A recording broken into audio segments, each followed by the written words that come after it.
Hey man, it's your boy Hustle out here in the community right now today.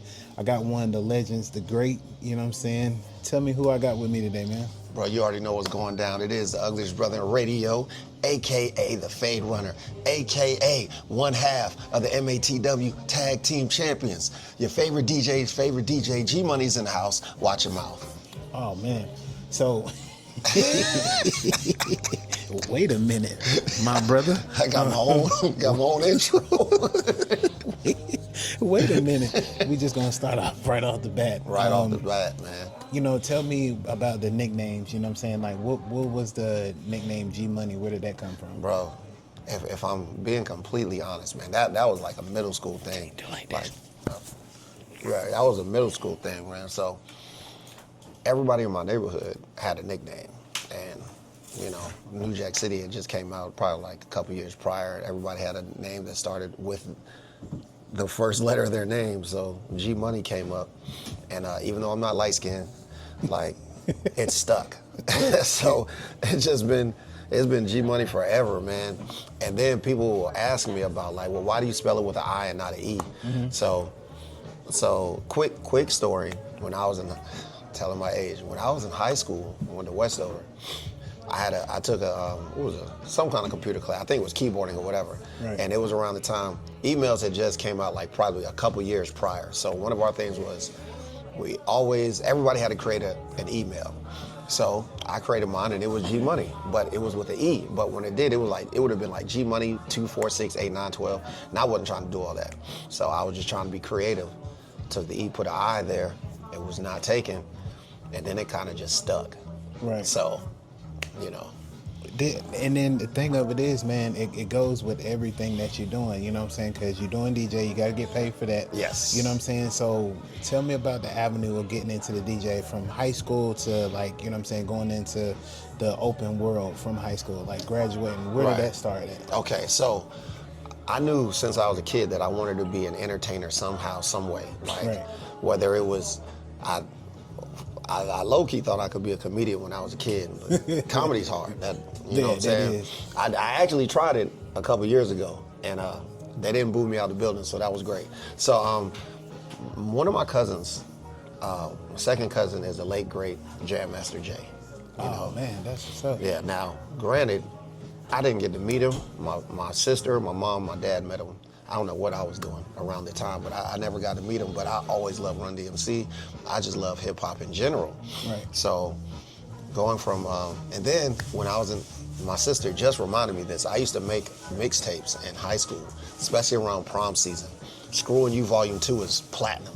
You know, but what was the name of it? Screwing You Volume 2. Oh wow, that is double platinum. Double platinum. Talk about burnt CDs. But anyway, so when I go to college, I went to Fayetteville State. Attitude check. Bronco Pride. Went to Fayetteville State, and I had changed my major away from computer science to communication, or really English and then communication.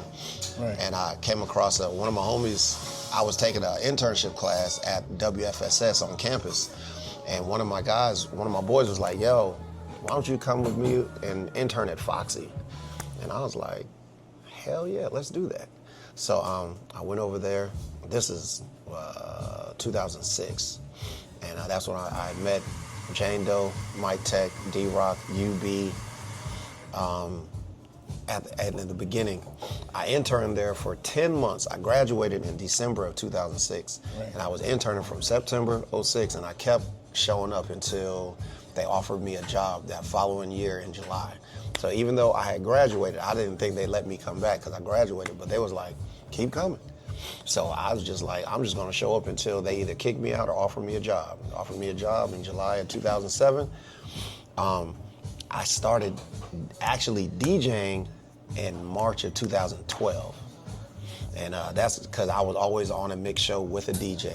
Right. And I'm fascinated. Like, man, Tommy G Mix is killing it. DJ D-Rock is killing it. DJ IC, DJ Tone, Scooby, UB, like these, Mike Tech, these guys are just like the guys that I'm working with, you know, they're just killing it. And I started talking to guys like Official and Remedy, and I'm like, yo, man, how do I get into this? And actually, DJ Official happened to have an extra set of an extra turntable that he was, or NS7, Newmark NS7 that he wasn't using because he just transitioned to turntables. He said, Right. man, you come and get it. He was going to school in Pembroke. I had to go to Pembroke to get it. And ever since then, I've just been on it heavy. Man, so that so the connections that you have, man, just, you know what I'm saying, let me know how powerful that is in your field to have them connections. What do you say to somebody that's, you know what I'm saying, going into DJing and stuff like that want to do what you do? What do you say? Man, look, first off, networking is extremely important. Right. Networking is extremely important. Whenever it comes to, I don't care on what kind of a scale, how small you think it is, like being able to connect with people in general, that is a blessing. But anybody that wants to get into DJing, like it's, the old school DJs, they kind of, I'm not gonna say they frown upon it, because like I didn't come up on turntables. You know what I'm saying? I know how to use turntables. I didn't come up on the days of finding crates, putting the record down, bam. Like I didn't come up like that. Right. Like I know how to do that because I felt like you should learn the history. You need to know how to do that, blah, blah, blah, yakety smack. You know what I'm saying? But it's about practice, bro. And like it's about practice, finding somebody that can give you a good music dump. Right. You know what I'm saying? Somebody that could, if you can get some music from somebody, that's half the battle. So what is a music dump? Like, So, for example, right? Okay. When I first started DJing, I had whatever I had on my computer. But like if I want to DJ, dog, I need old school, I need what's current, I need some of this, I need some of that. So I went to a guy, I went to D-Rock and I was like, hey man, I was like, if I buy a hard drive Right. and I give it to you, can you copy your music drive, you know, for me? So I started out with somebody else's music. Now from there, it's the organizing. That's the hardest part, organizing your music. It took me, like real talk, it probably took me about 12 to 18 hours to organize my music. Because every DJ does it differently. But for me, right, like if I open my Serato right now, you'll see hip hop, R&B, twerk, down south, old school. I have them labeled by genres, and then I do it by years. So if I knew, I would have brought my stuff with me so you could see, like, I'm meticulous with mine. Everybody's not the same way. I don't think any two DJs organize their music the same. Right. But having your music right makes it easy for when you're doing parties, you know where to go. If I need to play that banger, I got a folder for this. Ooh. You know, you need some old school, oh, I know where this is, as opposed to having to, what I got. You know, it's a lot of aspects to it, man. But being able to beat match, being able to count bars, which is crazy because I can count bars, but I can't tell you how to count bars. It's like when music is playing, I'm like, okay. Wait a minute. But if you ask me, how do you count bars? I don't know what to tell you. So that's the crazy thing, because the DJs have everything that a rapper would have. You know what I'm saying? Like knowing how to come up with schemes and rhymes and everything like that to cue their music. So that falls in line. But that's kind of funny how you can count bars, but you can't really give the information to count bars. I couldn't tell you. If you needed me to write it out, I couldn't do nothing for you. But do you ask, you know what I'm saying, rappers like, hey, how do you really count bars, just to kind of give you you know what I'm saying, an upper hand? You know what? I never did that. I never asked a rapper like how they count bars or anything. Right. Dang, that would have been a good question too, because I've interviewed so many. Mm-hmm. But that was never nothing that I ever asked anybody. Like I always, like whenever I talk to, or if I ever interviewed a rapper or something, it's always, you know, what's your inspiration? What pushed you to do this? How do you describe your style? Stuff like that. Right. You know what I'm saying? But now, hearing that, I did everything wrong. Thank you, Hustle Man. I did it wrong. No, see, look, I just be trying to get people to think like, you know what I'm saying, if you got a question and you've been doing something for so long, you can do it, but you can't give the information to somebody to, you know what I'm saying, go on with, or just have it stored in yourself like, yo, I just became a rapper. You know what I'm saying? Just by answering my own question, by asking a rapper, how do you do it? Some rappers don't do it the same. No, they but some don't. rappers, you know what I'm saying, do have that old school feel like, well, this is how I do it or this is how I separate it. Because, like I say, for me, learning to be a MC, well, not an MC, but just being an artist, you know what I'm saying, in Fayetteville, you know, I have to work on my craft and stuff like that. I mean, there's certain ways that people show me, there's certain ways that people have done it for me and stuff like that, but you know, I got to figure out how to do it myself. So asking that question would just, you know, open the gate. Now let's shift into another thing is that you do 100 more one things. Another thing will be entertaining is wrestling. You know what I'm saying? You're known for that too, because every time I look up G-Money about to go wrestle, I'm like, wait a minute, where's his turntable? I could have sworn that this guy was just on the radio. Now he's in the swimsuit. Now he's out here not the jumping swimsuit. you know, elbowing I know he said off he the called top the rope. swimsuit. Tell me, how did that curve from DJing into wrestling? Man, look, I've been, just as long as I've been into music, I've been into wrestling. Since I was a kid, I've been into wrestling. Like, my mom used to tell, back when, before the Crown was a Crown and it was the Cumberland County Civic Center, my mom used to be like, I used to take you to see this guy. I want to say Hulk Hogan, but Hulk Hogan.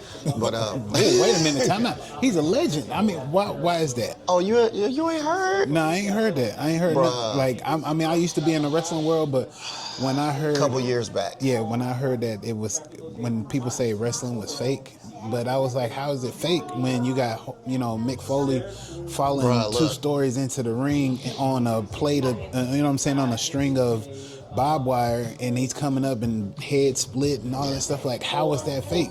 So I don't know. After WCW and ECW, I was just like, all this new stuff is like, I gotta get back into it. A lot of that. Well, look, the whole issue with Hulk Hogan is about, it's 2025 now, so that was about over 10 years ago, like probably 12. Right. 12, maybe 13 years wrestling? ago. Huh? Was he still wrestling? No, yeah, he was. What happened was, back when he had a reality show, Hogan Knows Best, I remember that. Apparently, there was a situation where he was pillow talking with, I forget who it was, and she recorded him. And he was saying some stuff like, he didn't like the fact that his daughter was dating a black man. So, but that's not the word that he used.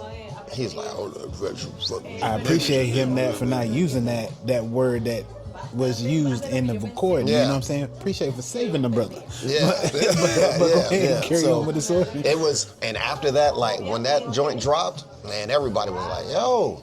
And it really hurt me. Right. Because I grew up, I love Hulk Hogan. Then, this is how you really felt about us this whole time? You know what I'm saying? So, that's why I didn't even mean to get into all that. But yeah, that was a thing. And like, even to this day, he's still having issues. Like, there's the fan base is like, we love you no matter what. But then the black fan base is like, nah, you trash, dog. You don't even rock with us like that. You know what I'm saying? He did a whole apology tour at WWE about 2 to 3 years ago. He was, hey man, blah, blah, blah, blah, blah, blah, yakety smack. And like, they still feel a way about him. when they first went to Netflix, this just happened, I think, early this year, went to Netflix, they brought him out. Crowd booed him. So didn't he have a document or something like that on his legacy on like Netflix or something like that?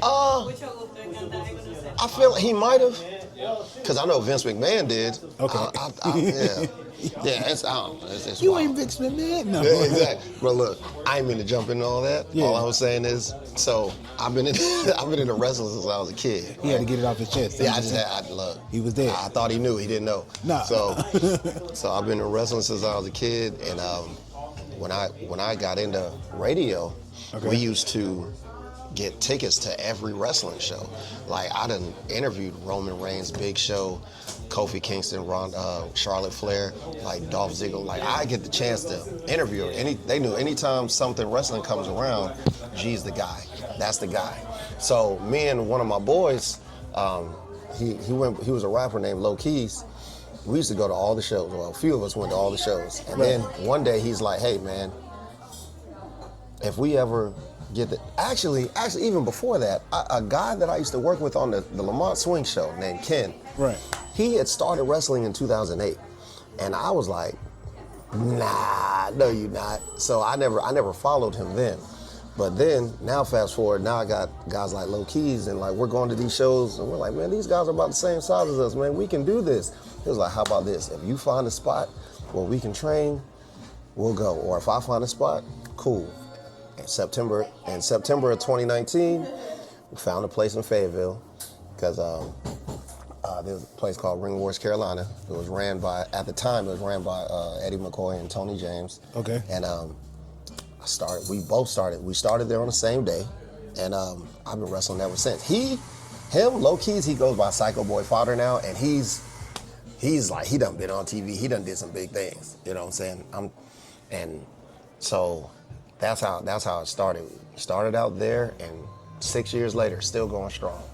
Man, that is like the most, when you hear all these facts, like when you're under a rock and you don't know anything, you come out to ask people about what they do, it's fascinating to figure out, you know what I'm saying, the story and the origin on how you did things, because you look at it, DJing and then going into wrestling, man. You know what I'm saying, how do you mix the two, or how do you get the two to gel together? Because I know that's different schedules, you know what I'm saying? It's different schedules, but let me tell you something.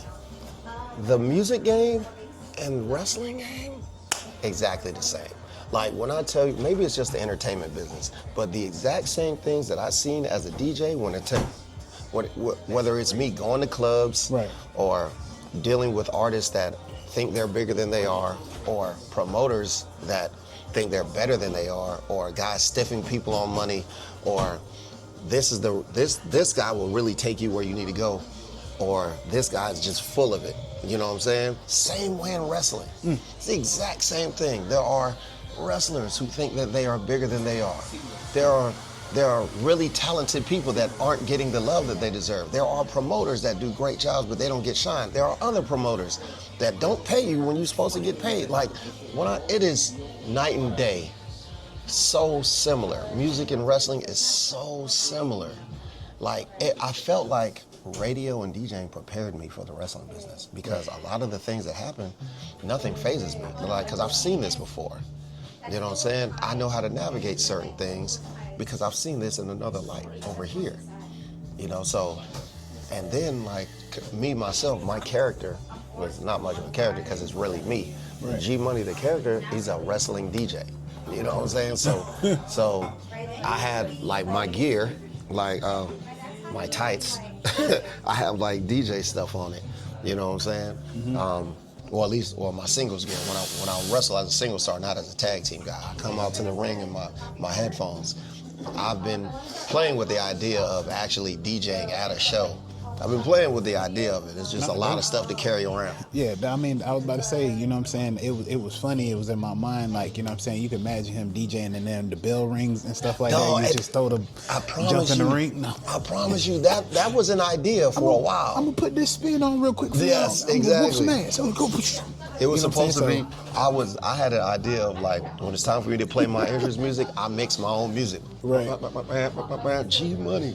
And then I go into the ring and start drop kicking the hell out of people. So it would be funny if you came out like on a hover round or something like that, but the hover round has like the, you know what I'm saying, the DJ board on the top, and you're like controlling it going down and stuff like that. And then once you get to the ring, it kind of like comes out, and then the wheels like flatten out so it can kind of, you know, hold the board up. And then as you be like, hold on, y'all, I'm about to go into the ring, and you be like, bing, and then you press it, and then it plays your, you know what I'm saying, your music that you're in the ring wrestling. You know what I'm saying? But see, that's why I need to get signed so they can put the money towards that. So.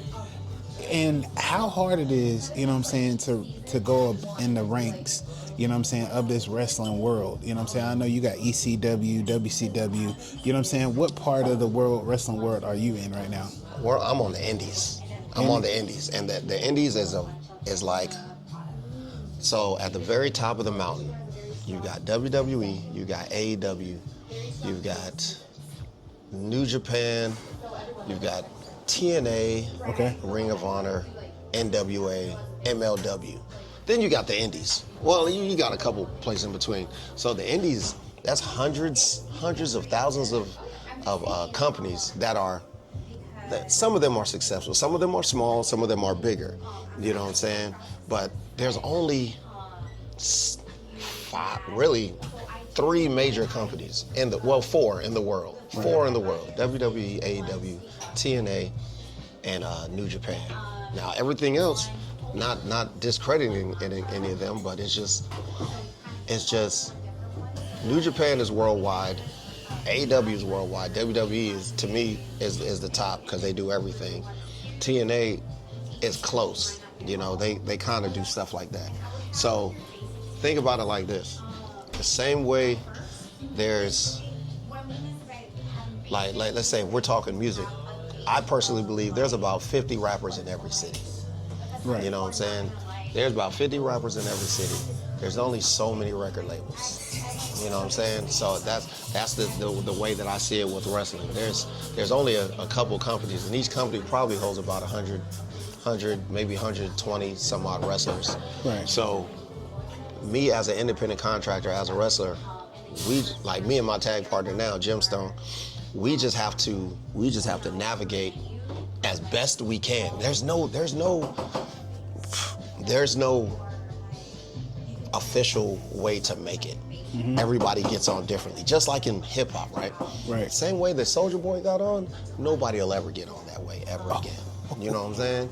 Like the way that DMX got on, nobody's ever going to get on that way again. Right. You know what I'm saying?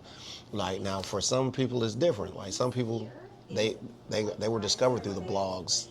And so, like, you remember the blog era, you know what I'm saying? When the blogs was really controlling what was what. Like, yeah, there were like guys like Big Sean and Wale, they came out of there kind of similar.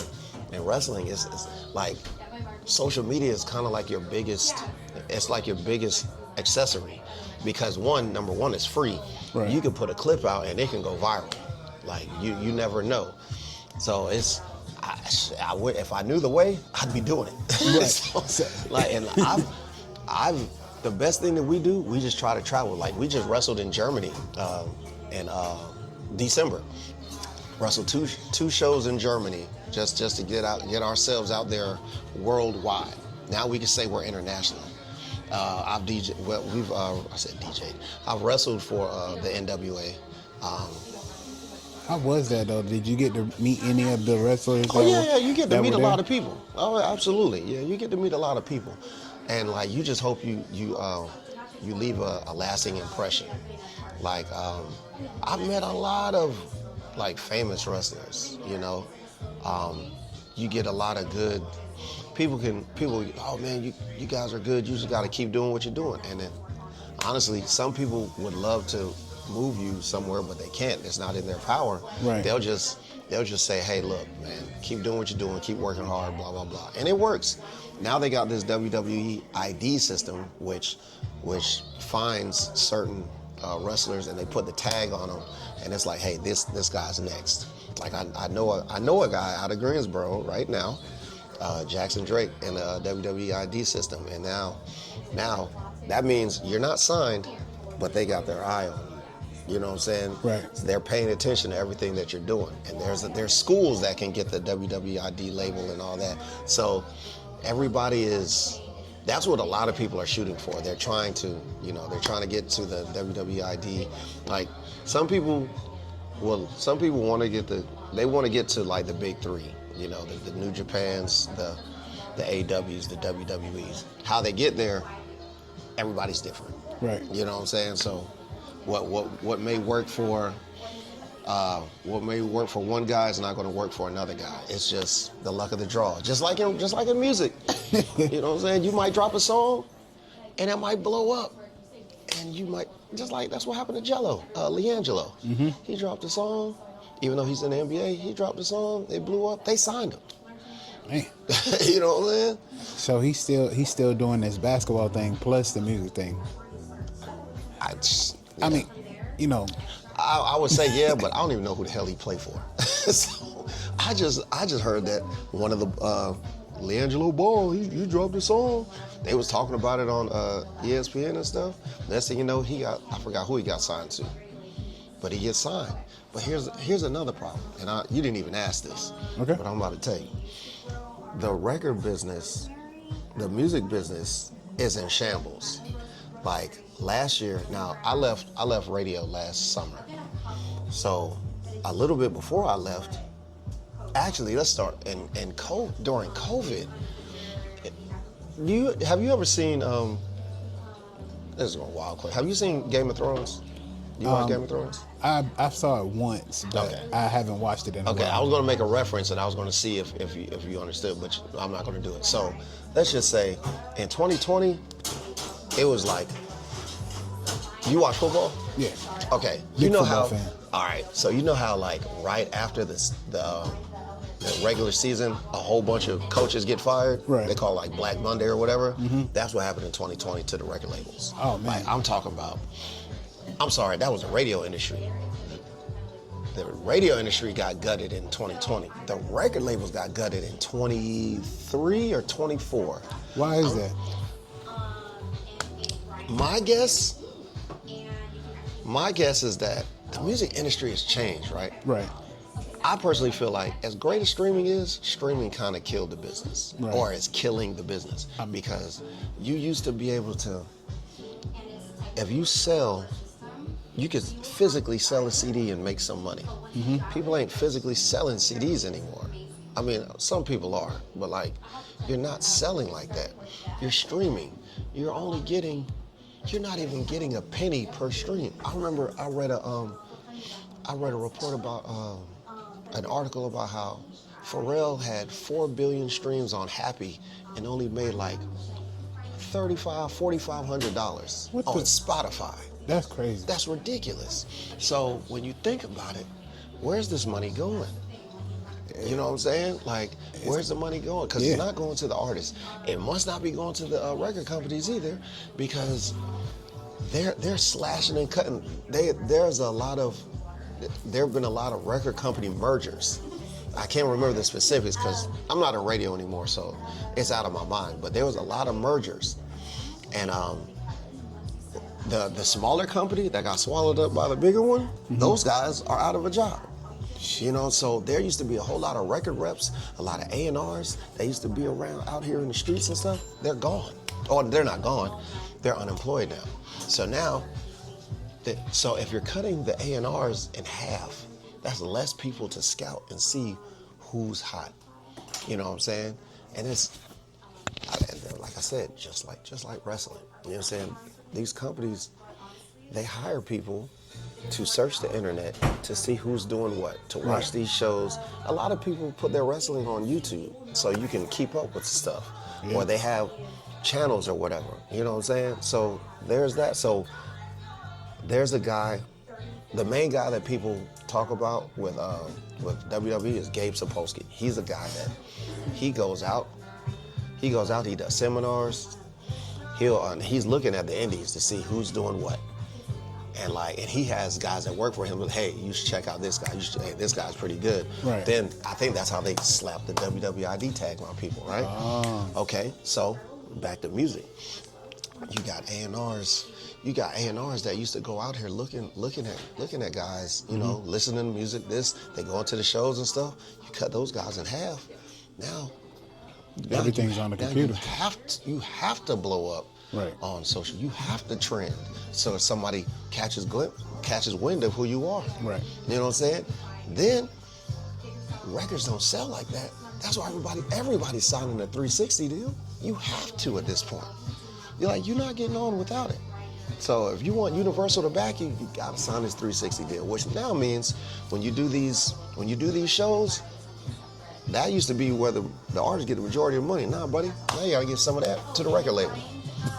You know what I'm saying? So basically it's like a get rich scheme, you know what I'm saying? It feels like it. Yeah, cut the middleman out, because we're not gonna send anything out. But we're just gonna sit up here, pull up our iPads or our computers, our laptops or whatever, and we're gonna type in somebody's name, and all their information or whatever and stuff like that they wanna look up is gonna be right there on the internet. If they want to look at it and scout people, that's how the process is. And you still gotta, granted, that's the easiest way. Now, as an artist, you still gotta hit the streets. You still gotta hit the streets. You still gotta get you still gotta get people to listen to your stuff. You still gotta have your campaigns. You still have to politic. You know what I'm saying? Just like guys running for president, you gotta run to get your song heard. You know what I'm saying? if I'm G-Moniy the artist, I'm not just gonna put my stuff out on Tidal, Spotify, Apple Music. Nah, that's cool. Yeah, you want to do that, but you also need to make sure that the people around you know about it. Because how's anybody, just because you put it online doesn't mean they're gonna listen to it.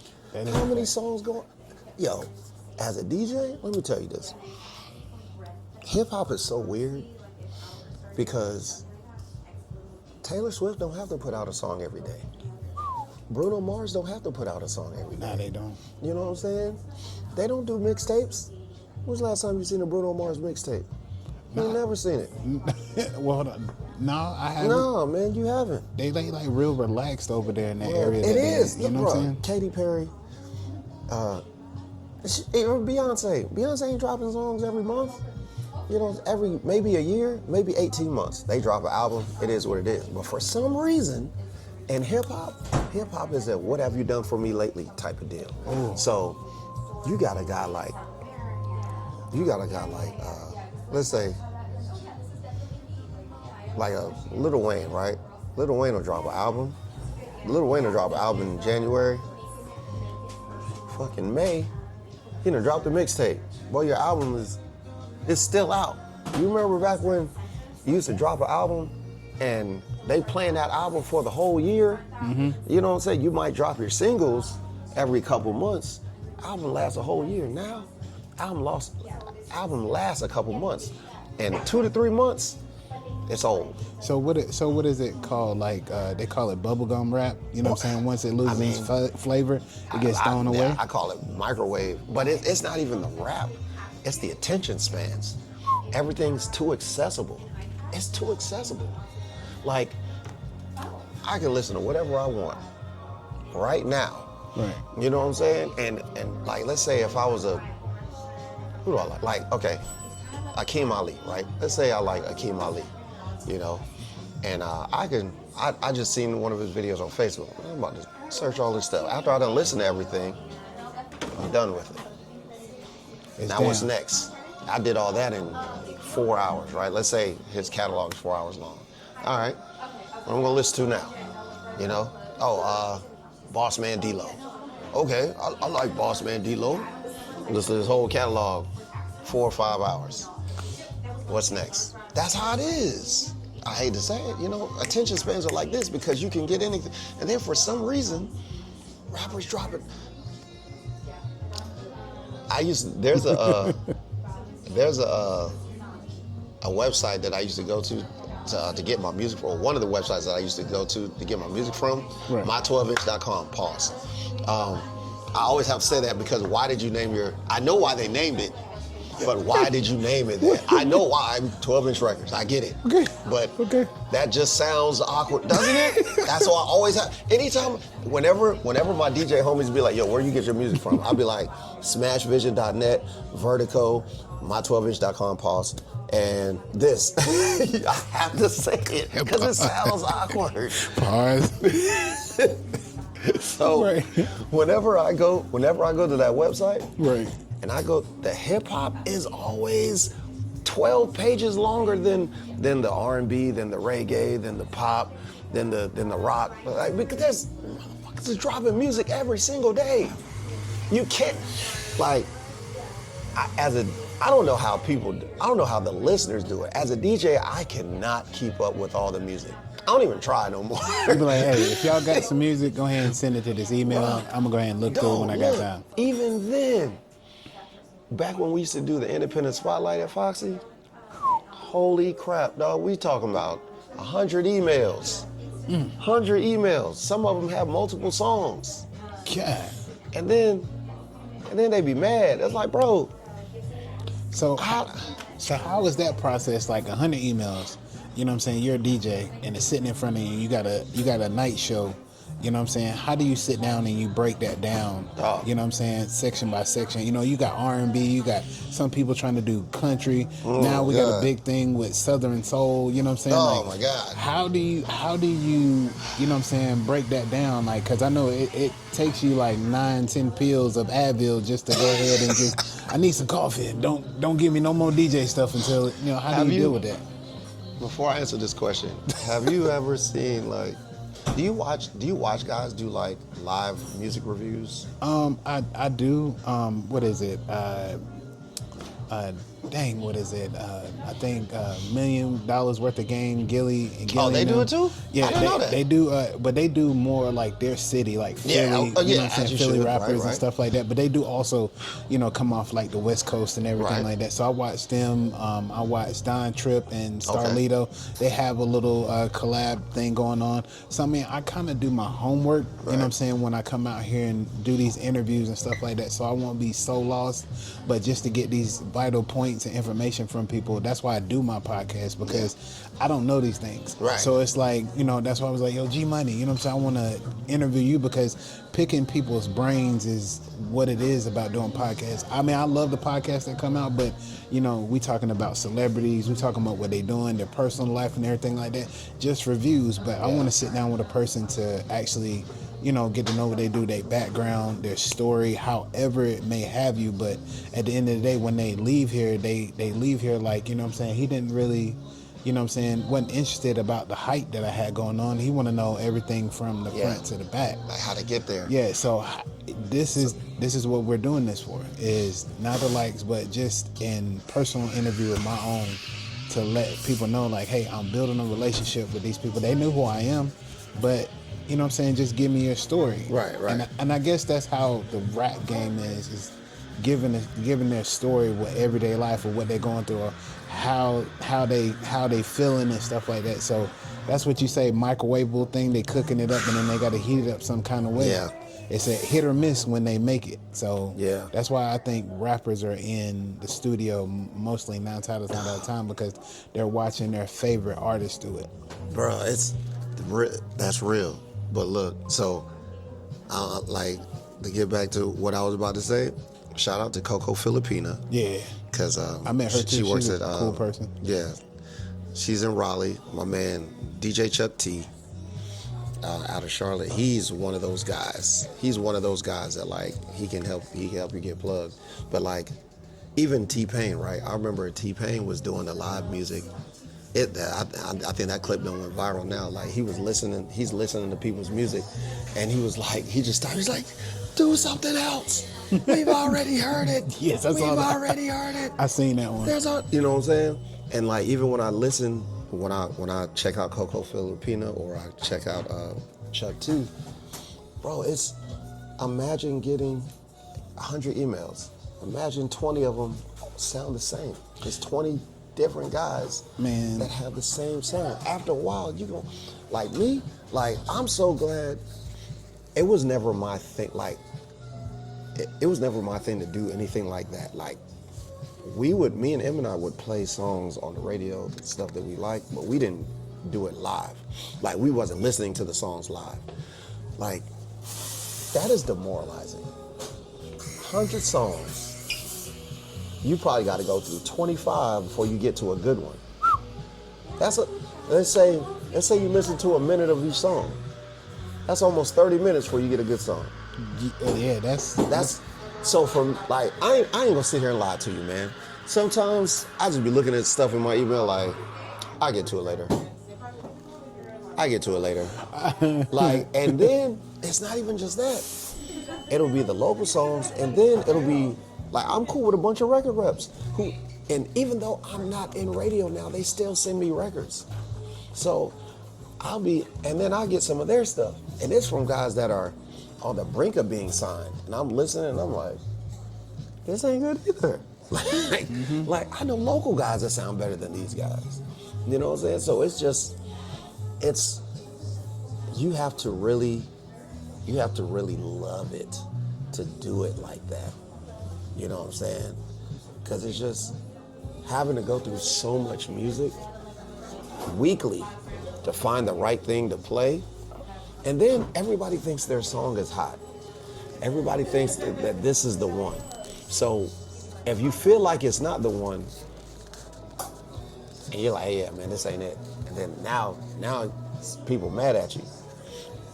And my thing is like now, music done got to the point now where I'm like, I used to trust my ear when it came to, oh yeah, this is gonna be hot, this is gonna be it. Now I can't even because anything gets away. Okay. And like, there's so much stuff that's popular now that I'm like, how? I can't even trust my ear because I'm listening to it, I guess, as a grown adult male DJ and not as a consumer. Yeah, exactly. You know what I'm saying? So you're trying to do your job in the midst of everything, figuring out what to play, you know what I'm saying, how to juggle people's, you know what I'm saying, emotions and attitudes if you don't play anything that they want to hear.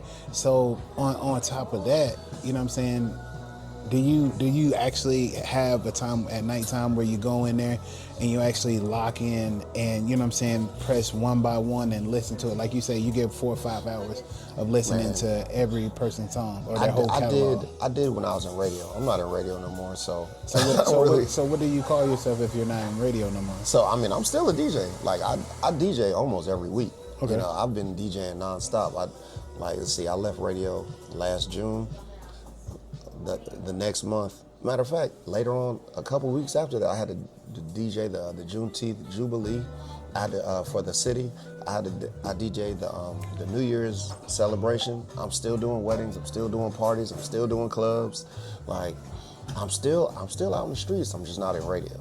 You know what I'm saying? So yeah, because I saw you at the Fourth Friday on the sidewalk. Oh yeah, exactly. And you know, you were doing your thing out there. You know what I'm saying? That was a different scene and a different way of having somebody out like that. So, you know, giving back to the community. That's the way that I saw it. Oh, yeah, Fourth Friday. absolutely. So, and do you have to go through the city to set up something like that? Because that's a lot of cords and everything that you got to carry coming out. I'm not trying to sound no way when I say this, but they came to me. You know what I'm saying? Like they'll hit me up. Hey, G, we got this coming up. Can you do it? You know what I'm saying? Like I feel like I was in radio for 17 years. I'm born and raised in Fayetteville. I've been DJing for 12, 13 years. I feel like my personal experience, I feel like I've reached a point now where I don't have to go out and be like, hey, you need a DJ? Look, people already know.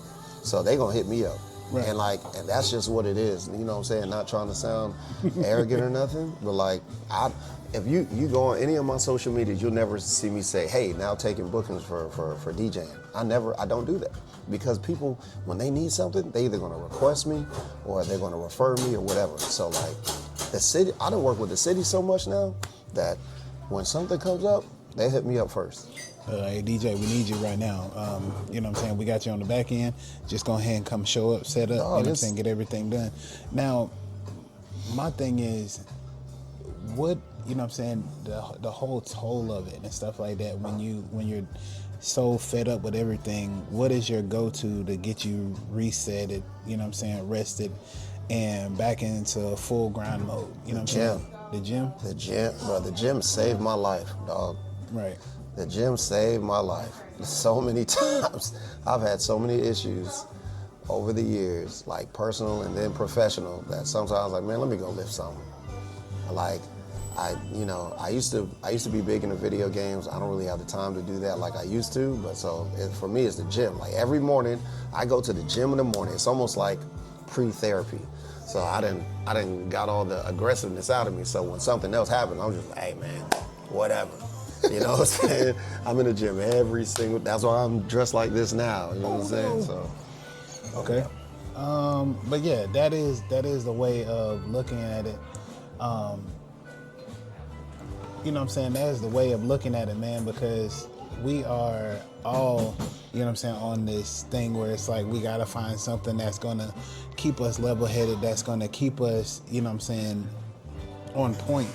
So that's why I asked that question, because DJing is, you know what I'm saying, a full-time job. You know, wrestling is a full-time job. And chasing your dream, is, you know what I'm saying, what it has to be. You know what I'm saying? So you're taking these bumps and bruises and stuff like that, but it's just often that we don't really sit back and take care of ourselves. Yeah. So with that being said, I know that you have a lot, you know what I'm saying, going on, and it's kind of getting crowded in here. Yeah. So I'm gonna go ahead and wrap up the interview, man. Yes, sir. Can you tell everybody where they can find you at? All right, so I'm on Instagram and Threads and Twitter, X, even though I don't use it. Okay. G_MONIY. Okay. That's that. On my Facebook is Greg G-Money Johnson, and I got my page also G-Moniy, G-Moniy. My tag team page, XLG is in the house. That's XLG, I don't even, is it XLG underscore is in the house? Okay. It's something like that. My YouTube is G-Moniy. G-Moniy. I try to put my wrestling matches up there. I'm about to start getting back into making DJ content because I haven't done that. Also, super. If you need help with making content, I'm your boy. I'm with that. Also, I didn't mention this because it wasn't necessary. I'm also about to start making content about. I'm transitioning into cybersecurity. I just passed my my Security Plus exam. Hey, that's what I'm talking about. May 12th, and I was gonna make a video about that. So people that's trying to transition careers, like I got some tips for you. But yeah, like G-Money on everything. G-Money with an I, not an E. That's how you find me. Yes, sir. Hey, man. I want to give everybody, the ups on how to give people their flowers. G-Money's been out here in the community doing everything and anything in his powers and not limiting himself or putting limits on himself or listening to people about what he does. He just gets up every day and does it. Therapy is the gym.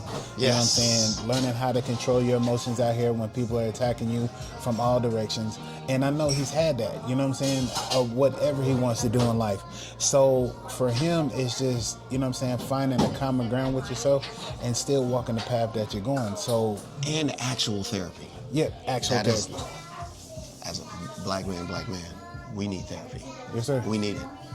I just want to throw that out. So giving him his flowers today, let him know that being an innovator, I've been watching you for the past couple years, the wrestling, from the DJing, just being out here, being a community person. And like I said, I learn from people of what they're doing, chasing their dreams. Me doing this podcast stuff, I have a lot of people saying that, you don't have nothing to talk about. You're interviewing people that doesn't have a status. But I'm like, how is that so? When you're chasing the celebrities. But you're forgetting about your hometown. Exactly. So don't, listen to what people saying, man. G-Money's a contestant. I'm a testimony on what we need to do as people getting stuff together. So stay on your path. Love what you do. But G-Money, man, I want to say appreciate it, brother, man. You already know, brother. Appreciate you, man. Look, everybody has a story, and you never know. You might hear something that somebody says that might apply to you, and it might change your thinking about something. But like, you know what? I like that. You know what I'm saying? Don't be out here judging people, man. Don't be out here don't do it. Hey, man, it's another great interview. It's another great episode from Hustle Man Podcast, man. Y'all have a great one. Peace out.